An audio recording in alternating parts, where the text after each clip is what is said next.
안녕하십니까. 황태순 TV의 황태순 김현광입니다. 네, 오늘 2019년 12월 6일 금요일 저녁입니다. 네. 예, 조금 전 보니까 북한에서 동창리 이 발사장이 보면 로켓 시험 재가동을 준비 중에 있다 하는 보도가 지금 긴급히 들어오고 있습니다. 안 그래도 황태순 TV에서 지난 늘 쭉 이런 유해 이야기들 결국 연말을 시한으로 정했던 김정은이 결국 미국의 어떤 인내를 실험하기 위해서 내지는 자기의 의지를 관철하기 위해서 ICBM 발사를 갖다가 할 것이다 라고 얘기했고, 최근만 해도 10월 31일 저희 제가 보여드리겠습니다만은 김정은 ICBM 도발 임박 하고 저희가 일단은 보도해드린 바가 있습니다. 그런데 모르겠습니다. 저희가 무슨 점을 잘 쳐서가 아니라 보면은 그로부터 한 달 지금 오늘 한 40일쯤 한 35일쯤 됐죠. 북한은 드디어는 보면은 서로 트럼프는 김정은을 갖다가 로켓맨이라고 다시 2년 만에 부르기 시작했고, 또 북한에서는 트럼프를 갖다가 두타드라고 그러죠. 두타드, 늑다리라고 이제 서로 욕을 하면서 긴장의 어떤 수위를 갖다가 높이는 가운데 결국 동창리에서 로켓 발사 준비를 하고 있는 것 같습니다. 저희가 방송 한 1년 하면서 네. 이게 뭐 국제 정세 북한 얘기가 별로 관심이 없는 사안이지만 네. 끊임없이 저희가 정리를 진행 상황 왜 이런가 네. 이제 논리를 쭉 설명하기 때문에 우리 애청자님들 지금 한 27만 명 돼 가는데 네. 저희 얘기에 대해서 굉장히 이제 익숙하실 거고 네, 네. 왜 이 사람들이 이런 얘기 하는지 저희가 뭐 근거를 다 말씀드렸으니까. 네. 근데 이제 북한이 양탄 일성 네. 핵 ICBM 보유 국가로서 자기네들을 위상을 명확하기 위한 도발을 연말 전에 네. 할 것이다. 그건 뭐 저희가 피해갈 수 없는 뭐 수순이다. 그리고 저희가 말씀드렸지만은 미국은 하노이 회담까지 가면서는 네. 비핵화가 가능할 거다라고 네. 일말의 기대는 가졌던 것 같아요. 네. 일말의 기대. 예, 예. 저놈이 비핵화가 어렵겠지만은 네. 우리가 이렇게 강하게 압박을 하고 예. 유엔 안보리 제재 안 풀어줬잖아요. 뭐 아직까지 안 풀어가고. 풀었습니다. 예, 예. 물론 중국이야 뭐 뒷구멍으로 늘 해왔지만 그래서 비핵화에 일말의 희망을 걸고 밀어붙였는데 네. 지금 저희가 뭐 최근에 정리해드렸지만 북한이 원하는 거는 네. 우리가 다 이제 알았다. 예. 비핵화 협상은 안 한다. 땡. 땡. 이제는 평화 협상. 평화협정. 저 미국의 대조선 적대시 정책을 어떻게 무효화할 것이냐라는 게 네. 명확해지면 네. 우리가 비핵화로 갈 수 있는데 네. 그 전에 미국의 대조선 적대시 정책이 어떤 것이고 그걸 언제까지 어떻게 뭐 없앨 것인가에 대해서 평화협상을 시작하자. 네. 그거는 평화협상에 미국이 착수한다면 우리가 대화 테이블에 나오겠지만 네. 뭐 핵 얘기 자꾸 하고 그러면 안 온다. 그 데드라인을 이제 12월 31일로 네. 쳤고 네. 미국은 그런 걸 할 수 없는 나라죠. 그렇죠. 왜 그러냐면 이게 NPT 제재, Non-Proliferation Treaty, 네. 이 비핵화에 대한 최고 책임자인데, 북한이 지금 핵 보유국이 됐는데, 그걸 뻔히 눈에 보면서. 그걸 인정해달란 말이야? 그래서 오늘 미 국무부 그 고위 관계자도 네. 그 미국 언론에다 대고서 네. 그 CVID를 네. 다시 확인을 했어요. 네. 이거 얘기 뭐 슬쩍 치워놓고 뭐 딴 협상으로 북한이 얘기하는 건 갈 수 없다. 그러니까 이제 접점이 없는 거죠. 접점이 없는 상황에서 그렇죠. 김정은의 선택이라는 게 또 뭐 슬며시 이렇게 지금 뭐 백두산에도 말 타고 올라갔더라고. 최근에 올라갔죠. 또 올라갔죠. 이번에는 보니까 지난번에 갔을 때는 보면 친동생인 그 김여정을 데려갔는데 이번에는 부인인 리설주와 그다음에 애인인지 뭐 또 누군지 모르겠습니다만 현송월이 데리고 이제 백두산에 올라갔는데 앞서 말씀하신 대로 그거예요. 북한에서 최근에 이 동향이 수상쩍으니까 미국이 전 일주일째 7일째 계속 아주 고고도 그 정찰기들을 띄우고 있지 않습니까? 북한의 움직임이 이상한 거예요. 그러니까 한국에서 띄우질 않고 일본에서 띄웁니다. 일본에서 띄웁니다.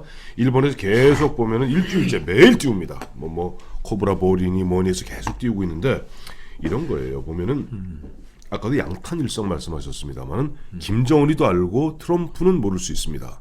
왜 트럼프는 관심이 없는 사람이니까. 뭐냐니까 과거 중국이 미국으로부터 완벽한 양보를 받아내는 데는 처음에는 늘 말씀드리지만 핵실험 성공, 그 다음에는 독자적인 로켓 발사의 성공, 즉 인공위성을 띄우는 데 성공합니다. 그리고 그로부터 10년 후에 어느 날 저 주치안, 네이먼구의 주천이라고 그러죠. 네이먼구 주천 그 주치안이 지금 북한으로 얘기하면 동창리예요. 동창리죠. 인공위성 발사장입니다. 거기서 ICBM 높이가 30m 됩니다. ICBM 쏩니다. 그리고 예고하고 쏩니다. 쫙 날아가서 적도를 지나서 근데 어디에 떨어지냐니까 저 피지 앞바다에 9,040km를 날아가서 예정된 장소 반경 3km에 딱 떨어집니다. 그 순간 미국에서 인정. 왜? ICBM은요 올라가는 것도 어렵지만 더 어려운 게 내려오는 겁니다. 그렇죠. 그러니까 우리 내려오게 되면 이걸 상마라고 그래서 이게 그냥 내려오는 게 돌면서 내려오면서 딱 표적에 맞춰야 되거든요. 그리고 그게 또 저 대기권 진입할 때 또 불타버릴 수도 있으니까. 6,000도 이상이 단열 그렇죠. 기술도 있어야 그 되고. 기술이 완성이 되면은 들어가서 딱 예정된 지역에 떨어지면 미국에서 그때부터 인정한 거예요. 양탄 일성이 완벽한 미국을 타격할 수 있는 ICBM 핵 ICBM 국가가 된 것이고 북한에서는 그렇게 할 가능성이 지금 저희 늘 경고했던 것인데 지금 미국하고 북한하고 접점을 찾지 못하는 가운데 결국 북한으로 봐서는 내년 미국 대선을 앞두고 최후의 어떻게 보면 최후의 승부수. 그야말로 우리 보면 우리 이 타짜 영화 같은 건 몰빵이라고 그러지 않습니까? 쫙 걸면서 외통수 바둑으로 하면 뭐. 그 바둑 외통수고 그 영화 보면 쫙 걸면서 올인 해놓고 자 너는 뭘 꼬일 것이오. 그 이제 지금 그 제일 큰 관심은 과연 미국이 네. ICBM 발사가 임박한다고 해서 네. 그 동창리를 제한적인 네. 서지컬 스트라이크 할 수 있겠느냐? 못하는 거죠. 저는 불가능하다고 그건 봅니다. 불가능한 거고. 네. 그러니까 이제 그 지금까지 그 한반도 문제, 북한 핵 문제를 애들 뭐 장난하듯이 건성건성 다룬 문정이라는 사람이 이제 이성을 상실했다고. 왜요? 주한미군이 철수하면은 네. 중국이 핵 뭐 우산 뭐 제공할 수 없는 거냐라고 누가요? 중국이. 왜 중국한테 오해요? 문정희 씨 이상한 사람이네. 어디? 북한에다 하면 되지. 이거 그렇게. 그럼 김정은이가 핵우산을 뭐 우리한테 씌워주면 되겠네. 그 뭐 중국이 미국과 미국과 일본의 침공에 대비해서 저 남북이 협약을 맺고 아무도 흔들 수 없는 나라. 아무도 흔들 수 없는 나라를 그러면 그런 것도 뭐 있어? 북한 중장거리 미사일도 있는데 뭐. 저 INF 중장거리 미사일도 한국에 좀 배치하라고 얘기해주지. 그러니까. 참 그 얼빠진 사람은 문정희 씨 류의 정말 이제 문정희 씨 이야기는 이야기하고 싶잖아요. 드디어 이제는 정말 그 이 정권의 무슨 뭐 그 외교안보를 대통령에게 자문해주고 있는 사람이 아니고 예. 약간 실성하거나 노망한 그 노인네 정도의 이야기를 하고 있는 거예요. 그렇습니다. 이게 뭐 말이 되는 얘기를 하죠. 그럼 차라리 국방비 우리나라 국방비 저 절반으로 줄여가지고 병력 한 10만 원 줄이고 저 국방은 김정은한테 외주를 주지 왜? 김정은이 아웃소싱? 아웃소싱하고 우리 민족끼리 그 저 정은이를 못 믿는단 말이에요?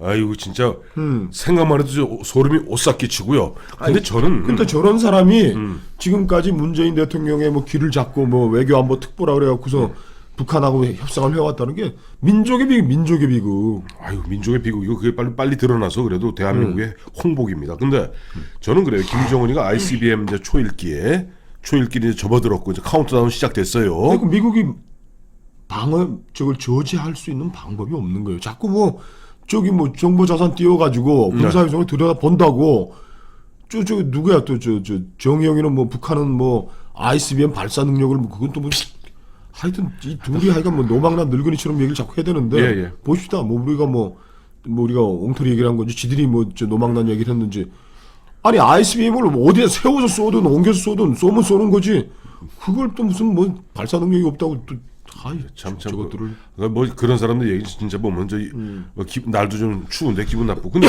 문제는 이제 그거예요. 제가 여쭤보고 싶은 게 김정은이 이제 ICBM을 갖다 이제 발사한다 치십시다. 그럼 미국 입장에서는 앞서 말씀하신 대로 군사적 대응은 사실상 불가능해요. 그 대신 뭐냐니까 북한이 만약 그런 식으로 ICBM으로 도발하고 또 남한을 갖다가 우리 한국을 갖다 볼모로 삼아서 그런 식으로 협박을 했을 때 미국이 할 수 있는 카드는 뭐겠습니까?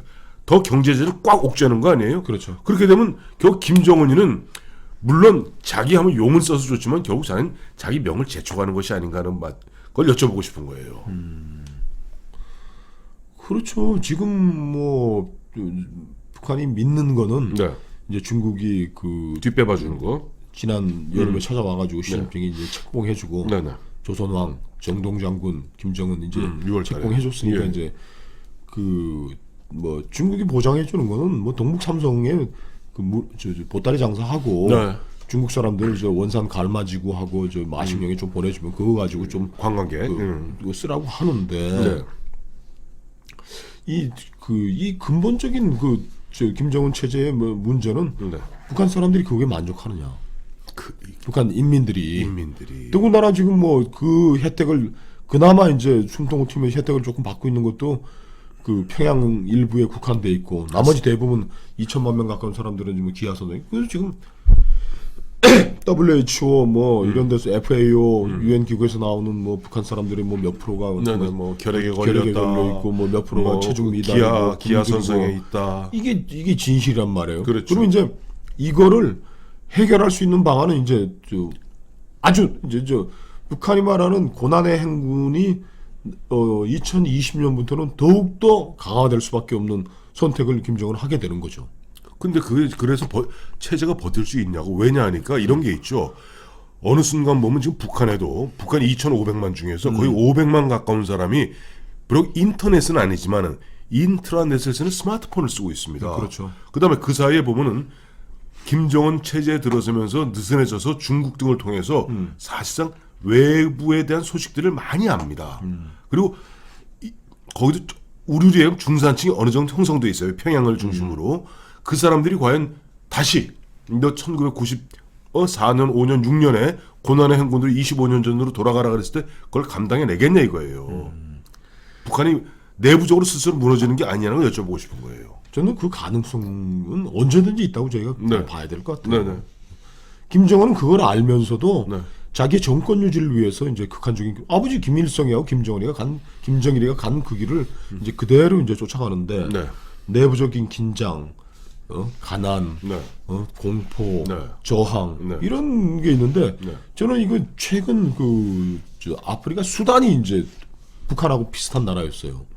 철저하게 통제하고 예. 이런 나라인데 수단이 내부 그 봉기로 해서 정권이 무너져 내려앉았습니다. 올 4월이죠. 그러니까요. 이거 얼마 안 됐습니다. 그래서 예. 우리가 이제 뭐 나라 지금 뭐 우리나라는 뭐 전부 그냥 안에 내부만 들여다보고 그런데 예. 이 수단처럼 네. 그 루마니아 차우세스크처럼 네. 김정은이가 무너질 가능성도 언제든지 있다.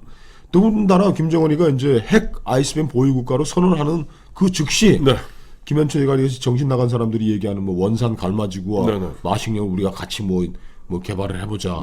저기 누구냐 저 문정인 같은 또 정신 나간 뭐 북한 핵을 우리가 같이 쓰면 안 될까 이런 사람들이 이제 쓸 입지가 네. 완전히 사라질 테니까. 그렇죠. 물론 정의용 뭐 문재인 끝까지 저 정신 나간 소리를 왔다 갔다 하겠지만 네. 그 핵 보유국 북한이라는 핵 보유국 아이스벤 네. 보유국 김정은이라는 그 현실 앞에서는 이제 이 정의용 문재인 뭐 이종석 정세현 이 정신 나간 사람들이 이야기 먹혀들 자리가 없으니까 이제 수단식으로 가는 수 있다 봐야 되겠죠. 근데 수단을 말씀하셨으니 우리 저 대한민국에서 이제 여행 금지 국제 하나가 수단 아니었습니까? 그만큼 뭐 아주 독재 국가인데 수단이 왜 무너졌어요, 근데? 수단이 무너진 거는 2018년 작년이죠. 네, 작년 그 식료품 가격 인상함으로써 이제 그 폭발한 거죠. 예. 이게 저 아랍의 봄도 예. 이제 이집트 뭐 그 무너지고 한 것들도 되게 콩값 인상, 네. 밀가루값 인상 이런 거에서 지금 시작된 생필품 가격의 생필품. 급등. 칠레는 뭐 저기 뭐 공공 요금 인상, 지하철 요금 인상 17페소인가? 아니, 그거 40원. 40원 올라가고 이렇게 됐는데 이런 저 불꽃이 촉발될 가능성은 북한은 점점 더 커지는 거죠. 중산층이 이미 형성돼 있기 때문에 가능한 네. 얘기입니다. 예. 그래서 뭐 그때 이제 시작돼 가지고 뭐 네. 2018년 12월에 작년 12월. 작년 12월 딱 1년 딱 전. 1년 전에. 예. 그때 그 철건으로 꽉꽉 두들겨 막아놨던 데서 이제 시위가 벌어지죠. 데모가 벌어졌고.